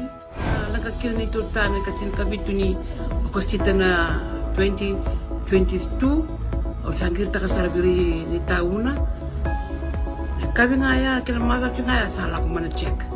Sangat tali ni pera, sangat sarangan ni pera paling lain. In time sarangan mai. So ang kali wara katera tunda wara. Ko tunggu. Au saya lo bengo kamu binasa. Iyo, o yasar ngana buna, rau sara, sa tiko na pepa se senga, bula binaka se tobi mate, kambani duan nga kana soma mena claim na lom ni rosa nga bulu kavana ua keada na lenga, nisa yambaki roa tina policy. Text mai kina wasa eva walu dua, tolu walu lima ena kena i tuku matai lalai, o ya na wasa eva walu dua, tolu walu lima. Doyan Robina kana maraman na ita. Do samba di ba kusa iwe. Yandra na ita. Kita sili katalaw mande na Orange Lounge. Maleka. Gurasan ba di kata-kata pinagasartunga toboy simpang bakau. Gai wai dala tu kinambat. Koe serengan kori. Sono ngono santa pinakat serengan na kenta kakana. Dina to zoko. Kaya kita sana berata ini bagai singelebu, kita sana gali bagai kabi ngaya ni kena. Na Orange Lounge, kata lau bagai singelebu se bagai kabi, baru tadi tu bagai manggo sanggai to toka na bono ni kana. Mai na menta tu ide ni ki, kena bagai singelebu se bagai kabi me bakana bagai sekera. Na sui, ika tabu teke roro bagai lolo kena vida tale. Gira rau makila na menu ni singoya. Na Orange Lounge, tolong dua Orange Street, Santa Rosa. En dua tala na tambang di Vingarabi ni Divine Group of Companies. Dola mena wala kaloka na mataka, kina wala kaloka anambongi moniti kina singatambo. Na Orange Lounge. Tolong dua Orange Street, Santa Rosa. Nanonda wata-wata kay City Veni Raturala.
Sa mai lengua mitiko re sona I tukutuku ni kundru, veira na turanga na marama, raka tiko mai wanua tani.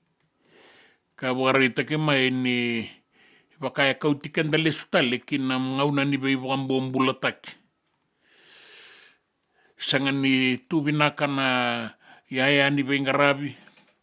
Raka na vei wanua ka rerewa kikina na maroroi ni non rambula. Wata ke na ituba ki ngani wanua ni raka sanga ni vei nganiti. Wakarita nga mai ngoe ndua na turanga.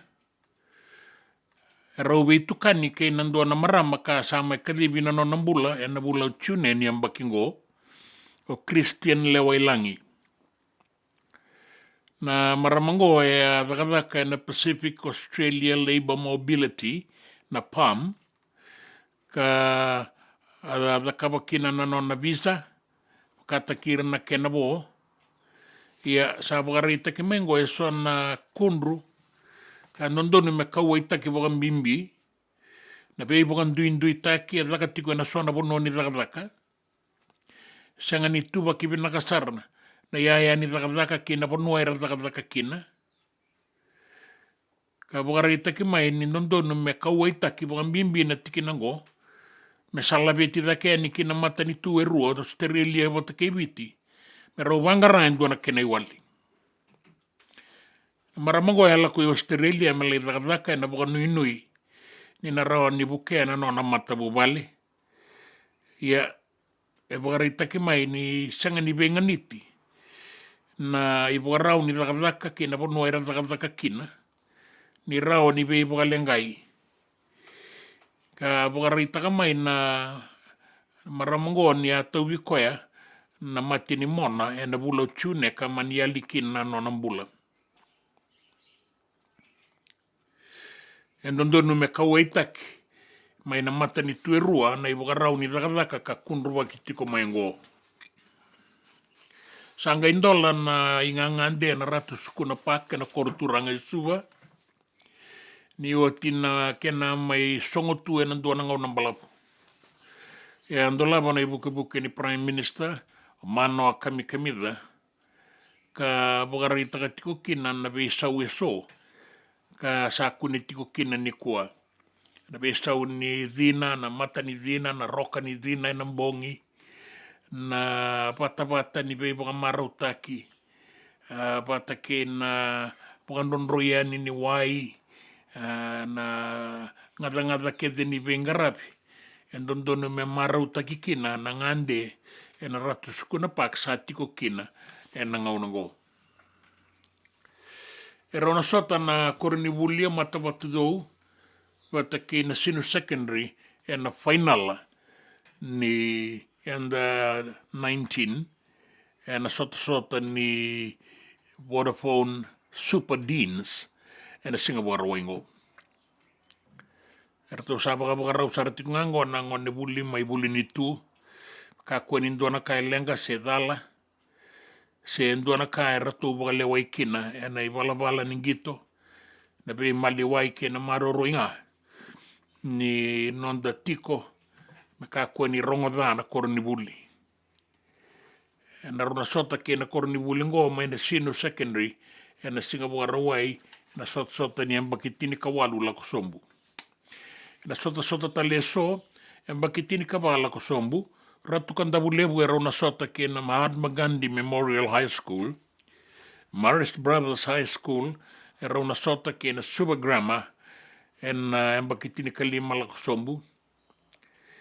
Na buli ni buli lotu, ma lelini Memorial, e rauna sota wata ke Super Grammar, e na embakitini kaono la kusombu, embakitini kavitu la kusombu, rauna final ke na Marist Brothers wata ke RKS.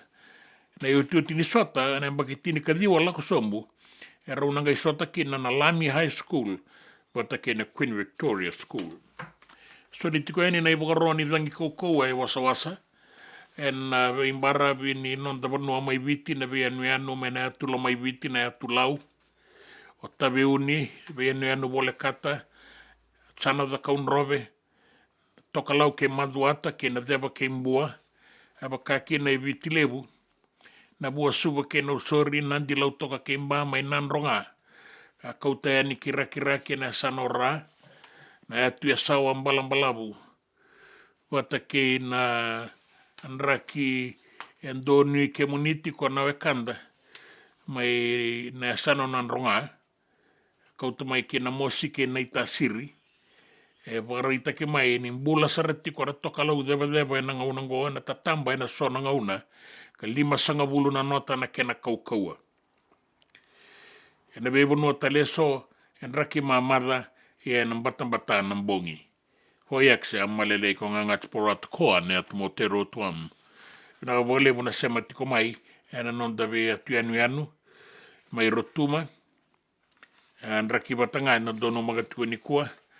Soli tale tingo en kina na ivogaroni dangi kaukoa me mbaliti kemoni na wekanda mai rotuma. Hoi akse. Angori ke na turanga kena marama na itukutuku ena nonda manua na via sai vura na itukutuku ningito kena nraki. Na nonda vata ke City Veni Raturala. Nongo vanua unandao dhimbitaka wainimboka tailevu na ya sana na ilenga na tiki na makawa au na dhimbi ya unandao moletaka nambuli ni manuke na imbita na ilenga wa ilevu au ndiva dono tiki watu na wainimboka riva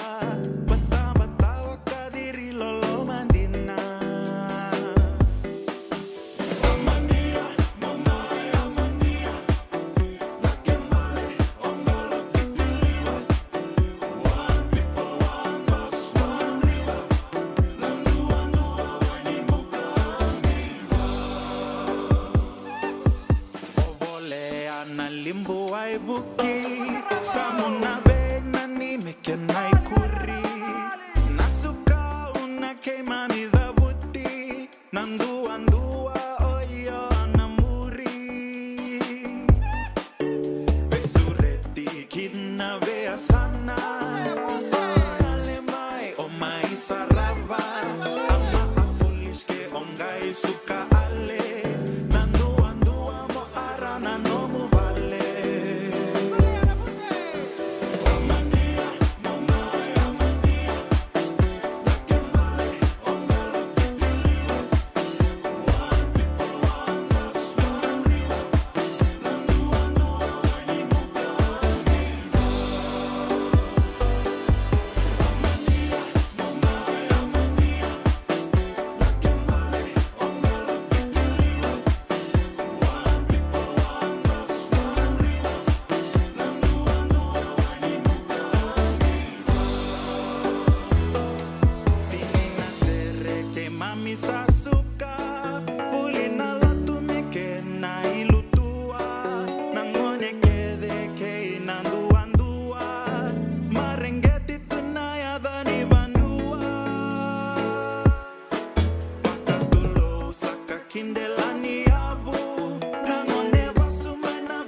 Amania. Ya, na mania sana bola ka tiuni daba, na rua na kaloko, banjo arriba, yo indina sarana no mini tukutuku. Na ua ba madala takati ko na non redo ni na be mata sere so, kana sibi tiko na rua sanga bulu na kenri wili na mata sere ni be mata lotu wakarisito ka senga ni lotu esale. Ba le buti ko na lotu penitiko. Era sana mai buai tabi o ka. Harre kena ilaola kongo, mentananda u sole butaka kina ena sere kina boga bina kana no lolo mana kalu bembaki men do boga do riwango en dina sar na kay bang rita tu mo benjo ke samaru taki kanto kay ngakina na kalu sando mak ka kwa ne VCCB taki o bia boga rita kay ke na VCCB sere kina soli ena lotu edala na VCCB sere ena lotu se na VCCB soli quando we ado tu mai liwe na converenti and the wara numa tingona mbaki wono sanga bulu ni tuba kata ki koe ni lotu e seleviti ke rutuma sandua na besa wenda raidango menda sama ilanga serenga kasoli aka kwa ni besi sibitaki tumbukina na sisivo enda sala ibe kaseti kina kabe matalebu taki kina bula bina kachana da ni koro rei tiko ngai nando na pono e lau dala beach estate na turango daga tiko bataki rotura nona ilawa roto na wekana wani simoa mai na kabu e na mosi Daniela Takirua mai na bunimbau e na mosi ke koe tana dani koro bina ka bole turanga ni na suka mai tiko sarai ni loma ni bonua ni ndambiu tana stoa e wai media mai na lawa tanga i muriraki e ndana lakiado kina nona koro na wekandongo mai na suka mai bina ka bole na sema tiko mai bina ka bole stino to kona bula binaka mai o Kalandi, New Zealandi, apaga binaka talanga be mere mata ni tombua. Binaka boga lebu maramayanu, na be sema titiko mai. Usapa ka mode ke, kira usapa ka mode ruru ke, me ada bara nonta nga una ni mataka. Apaga ni binaka na boni singa ni kua, di samode.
na nungu vanua mosi nungu mambiuta aundiva me una le suva me talevico taleva candua.